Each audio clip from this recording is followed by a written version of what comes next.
Jazzcast Pros. What does it take to become the first? Not just once, but over and over again. Today's guest didn't just break barriers, she rewrote the rules. From the military to front lines of emergency medicine, from classrooms to critical care flights over the oil fields, Arlene Hamblin-Paul has lived a life most people wouldn't dare to imagine. And she's just getting started. Join us and listen to this powerful and inspiring story of resilience. Welcome to Healing Her Within, where inner healing meets unstoppable power. This podcast is for women ready to stop shrinking, heal their inner child, and rise into their true selves. I'm your host, Maryann Rivera, and here we have real conversations about healing, growth, and reclaiming your voice. You were never broken, you were becoming. So take a breath, settle in, and let's begin from the inside out. Okay, so you talk about inner transformation that you had to go through to evolve across different identities of going from like the military to becoming a pioneering paramedic and educator. So talk a little bit about that transformation. What was that like? Well, the military, I consider the foundation of everything. It really gets you set for life, so to speak. It gives you the discipline and the structure. And if you know exactly what you want to do, then that's what I call your scaffolding. You build on it. So, me getting in that frame of mind was something based on desire. I was desirous of becoming, a medical professional, as I say in my book, as a child. And being there, having that experience helped shape my thinking into, yes, if I can do this, I can do anything after this. And then transitioning from there was a bit easier. Yeah. Was there anything that you discovered about yourself while in the military that you were not aware of?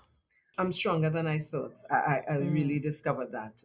Prior to that, I was not the very athletic type. I didn't participate in much sport in school, but in the military, I discovered that I was stronger than I thought, and you know, that was something that helped me even, through the trials of life.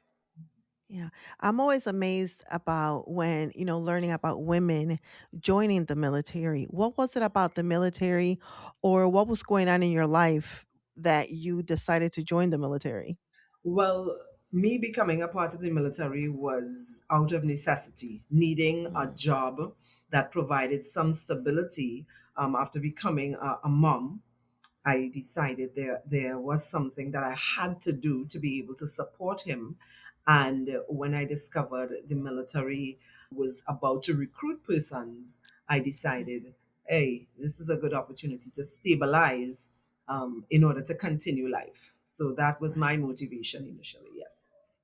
Okay. All right. That's amazing. So you have spoken about the importance of self investment. What does healing within look like for someone who is trying to grow both professionally and personally at the same time? Healing within.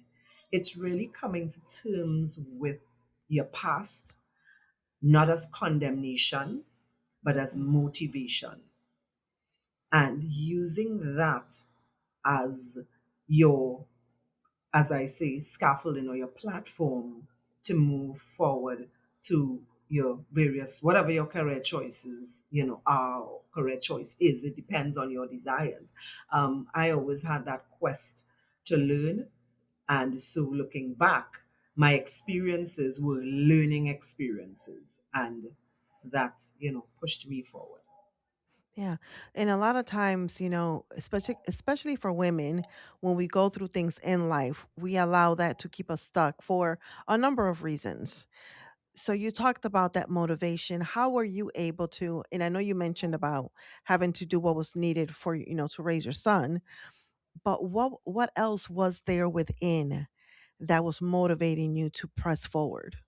I didn't know it then, but I know it now. It was really God.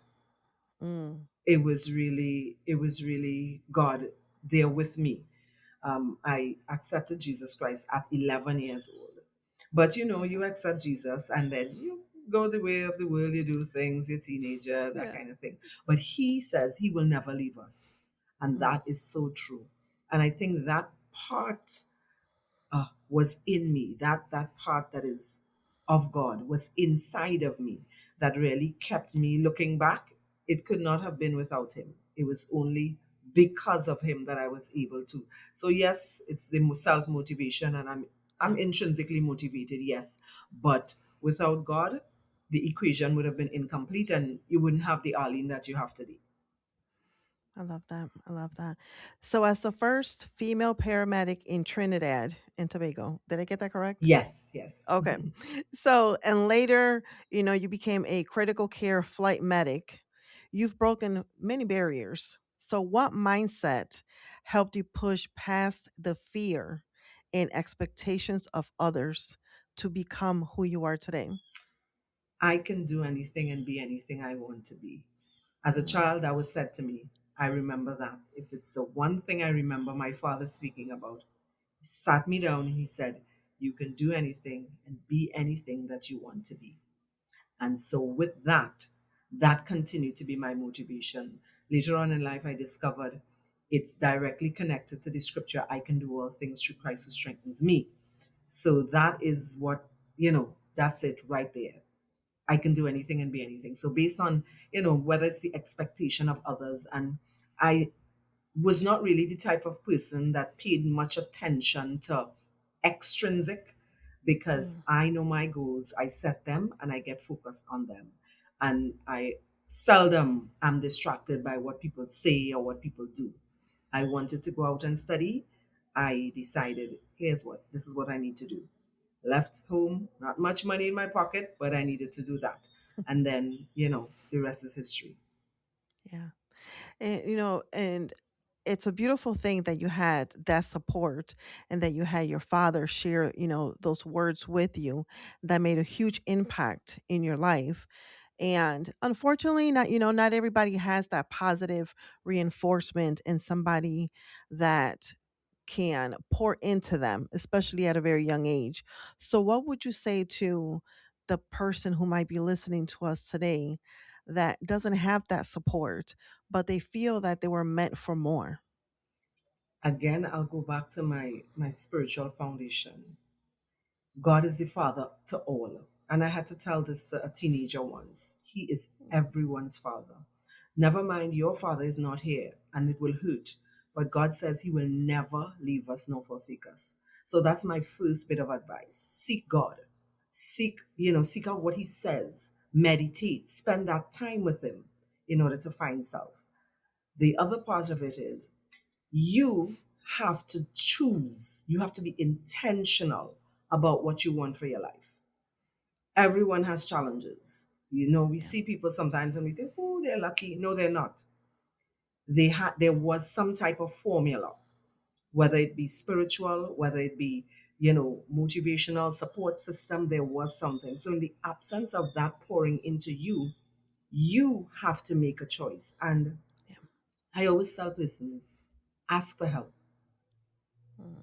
You can ask for help. There must be someone, Yeah. that one person. If you just sit, you'll be guided to that one person that will be able to help you.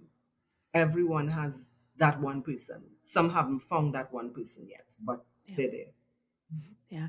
And I love that because it's true, and for me, my belief is that that person can be somebody that you actually know, or it can be somebody on social media that you admire and that you aspire, that can be a role model. So it doesn't necessarily have to be somebody that you actually know, but somebody that is at the level that you one day hope to be. You can learn a lot from that person. Correct. Correct. Yeah.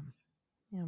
So, how has your background in psychology and criminology shaped the way that you understand trauma, resilience, and healing, especially for women? I really cherish the fact that I was able to study in those areas. In terms of the psychology, I like the ability to observe and understand. Because sometimes I tell persons the way an individual behaves has absolutely nothing to do with you and everything to do with them and their experiences and maybe even their trauma. And in terms of encountering women, I mean, we are a population that generally, statistically, are the most traumatized in society. And there are a lot of women, going around with a lot of trauma from childhood, teenagers, all the way up. And sometimes you encounter them in the workplace and they have, certain mannerisms or behaviors, and that's just their outer shell, their protection.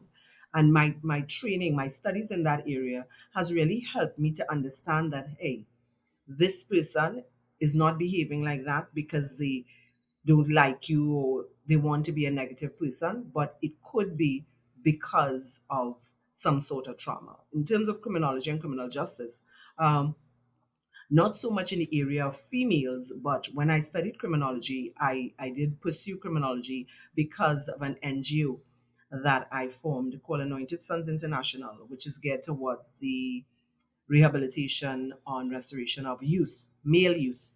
And so that was the area of criminology. That's where criminology came in. It does help in some way too. In our society, domestic violence against women is something that is quite prevalent. Culturally, for many years, it was accepted. It's just a little, it's just a little fight. And so understanding now through the lens of criminology that there are stages, there are cycles, there are, and being able to actually guide persons to seek, again, I use that word, help or support, because you cannot do it without that help or support. Yeah, that's so true. That's so true. So you talked about, working with youth, especially the male population. What are some of the deepest emotional wounds that you have come across in the males, but how can they help women to begin healing in their own selves? Most of the time, the youth that I've encountered, I'll use it with victims for want of a better word, are young men who are victims of the absentee father, Mm, the father that is absent for a variety of reasons. yeah. And in some instances, mothers keep their children away from their fathers, either because they think it's punishing the father or protecting the child, either one of those choices. And what we as women need to understand is in order for us to heal and move on, we need to create an environment for our children to grow and thrive.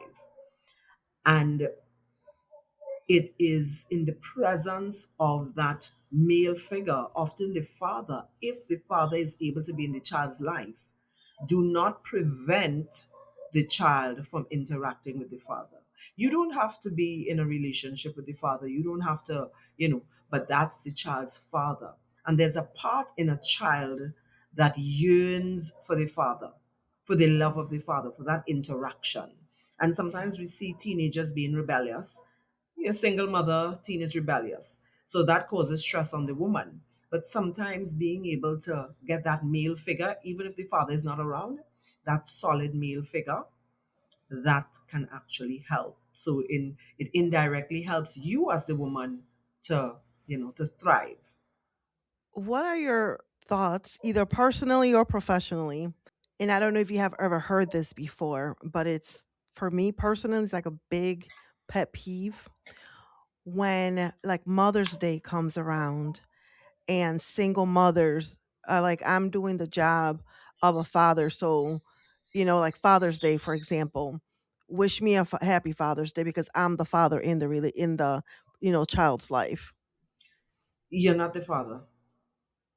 That's as simple as that. Yeah. God created a structure and things have gone awry because we assume, we claim positions that we're not supposed to claim. Mm, That's not, you're not a father. you're a single mother. And Right. likewise, a father is not a mother. He's a single father. And if we can keep, we understand that and we provide the support according to the situation. We don't try to change the situation or change the dynamic of it, but provide the support needed for that mother or father. Yeah, it things would work out much better. As I said, a mother is a mother and a father is a father. That's my belief. Yeah, very true. So you wrote a book. Can you tell us the title of the book and who the book is for and what prompted you to write the book? Right. The book is From Paramedic to PhD, A Journey of Resilience and How Mindset Determines the Outcome. It is about my journey as a woman, starting off as a single mother. But before that, I give a little backstory on how I developed as a child, etc. And it shows my transition from one career path to the next, and to this point where I'm at the doctoral stage. And it's really created for the single mother, the military woman who wants to do better, who wants to change her career, that paramedic who is, you got to the highest level in emergency field medicine, you're a paramedic, what next kind of thing. And really encouraging women to stick at it, keep going. Resilience is your superpower. We need to be resilient because life, as they say, it Yeah. will. And we need to be resilient. And I really want my book to appeal to that population, the busy mother who is, working and trying to raise her kids. There's hope.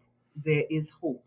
And hence the reason why the book is not very long. Someone said to me, I'm sure there's more to the story. Yes, there's more, but I wanted the book to capture just enough to Mm. take you to that place of wanting to make the next step, because at the back of the book there's a workbook section where you immediately start to set your goals, understand self, etc., etc. And yeah, I love that. So you talk about work-life balance. What are some practical tips that you can provide to a woman to protect her peace while pursuing ambitious goals? make sure you find something that you do for you. I'll say that again. Make sure you find something that you do for you. For me, it was racing triathlons. That was for me. Mhm. When I did that, and still, if I do it, it is about me. It's not about anyone else. It Yeah, is about me. And I so, love that. whatever you find to do, if you love to read, if you love to go out and in nature and sit, find something to do for you. Get that self care, so to speak, in, because if you are not caring for yourself, you cannot effectively care for others. And that's so true. Sometimes, especially as women, we complicate self care. And my belief is it's right there in the word. It's Simple. about yourself. Yes, simple. Yeah. Yeah, the simple So things. faith and purpose seem to be very central in your life, in your philosophy, your way of thinking. How can others reconnect with their sense of purpose when they feel lost or burnt out? They're unclear, they're not sure where to start. I ask my clients this question, and this is the question you ask yourself. What is your why? Mm. What is your why? When you start to get burnt out, when you start to feel a little frustrated, you ask yourself, what is your why? Why are you doing this? Yeah. And then be honest with yourself. Are you doing it for yourself? Are you doing it because you know you're called to purpose? Are you doing it for finance? Are you doing it because a lot of women say, I want to go back to school. That's, a usual thing that they say. Right. Why? What do you want to study?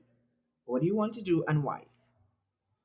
And if we can honestly answer that question, I think it will take us back into that renewing of self and healing of your mind. What is your why? That's the question. how did you discover your purpose? How did you know that you have found that thing? In all honesty, as I say in my wrote in my book, I have always known what I wanted to be as a Mm, child because it's the thing that you do that comes naturally. You would do it for free, but you can get paid doing it. yeah. And for me, it was always teaching. It was always educating. It was always caring for. And so I would do that for free. But it's also the path that God has led me to in terms of being able to have a business and earn through that. But it's the thing that you would do for free and feel contentment and you can get paid to do it. That's when you know you're in purpose. There must be that natural feeling to it. Growing up, did you see, like, did you have someone in your life that was a teacher or something like that? Like, what was it about teaching, being an educator, that excited you and called you? I had no one, there Mm, was no example. I just remembered at a very young age, I had books on the chairs. I was always a teacher. You know, if you didn't get you needed to do your homework. The imaginary kids, they needed to do their homework. Um, when my father realized that I liked that type of thing, he built a blackboard for me mm, and hung it in the house. So I would have a blackboard and, chalk on a blackboard in those days and you write on it. Now it's a whiteboard. yeah. No, it's a whiteboard. And I taught the imaginary kids. So from that Mm, age, that was purpose coming out of me. And a lot of us, yeah. if we look back to childhood, we could find our purpose there. Mm, A lot of us, if we sit and think back, what did I do as yeah. a child? We could find purpose there. We could find Yeah, that's so purpose. true. So you are on the Healing Her Within podcast. So looking back on your journey, what are some ways that you have pivoted that you feel your inner child, what would your inner child say about where you are today, where you've been and where you are today? Wow. I think that inner child would say, congratulations, girl. Mm, When I look back yeah. and writing the book helped me to look back. That's what it did. It had me go back and Yeah.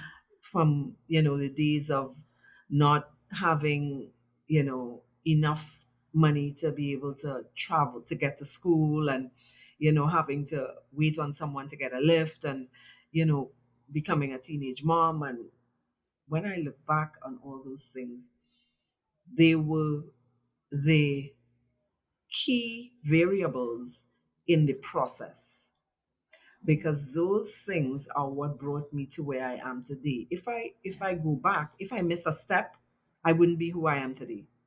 Yeah. It was all steps to getting me to where I am today so that I can be able to give hope, to share with others who were just like me, because I tell women I started off where you are. Right. And so if I can start there and get to here, then hey, you can do it too. Be encouraged. I love that. So what's coming up in your business? What are you looking forward to for the rest of 2026? Right. So my business is Edcom Educators, Education Consultancy and Training. I am currently working on a professional development program. It's an online program, so it would be something that I launch and persons can go on and work on their own and have sessions with me while working. So I'm working on that and getting that accredited. Also working on setting up my forum. I have a forum called the Fearless Forum for women, female entrepreneurs, and I am about to launch another aspect of that and host a conference and expo later this year for women to showcase their businesses and share about their businesses. So that is the major thing that is on the table right now. And of course, I love promoting that. the book. So where can our listeners connect with you, learn more about you, and purchase a copy of the book? Right. So if you go to my website, it's edcomeducators.com and it'll take you there, or you can go to authorarlenehp.com and it takes you there. And on the first page, you just click the link. If you're in Trinidad and Tobago, there's a link for you. If you're international, there's a link for you. And you can purchase the book. I'm also on Instagram, or I'm on Facebook, I'm on LinkedIn. LinkedIn is my most active place. Facebook is second. I'm on social media, so you can go to the website or social media and you can find me. Any last parting words? Never give up. Hmm. No matter what you see, remember the iceberg. What you see at the top is small, but what is below is greater. So when you see the struggles in front of you, that's just the surface. And if you can break the surface and get down to it, you will see all that God has in store for you. So don't give up. Thank you for tuning in to today's episode. If you enjoyed today's conversation, please leave us a 5-star review and share with a friend or two. If you aren't already following us on social media, please connect with me on LinkedIn at Maryann Rivera Dannert or visit our website, MaryannRiveraDannert.com. I will catch you next week with a brand new episode, and remember that you are a priority and you matter.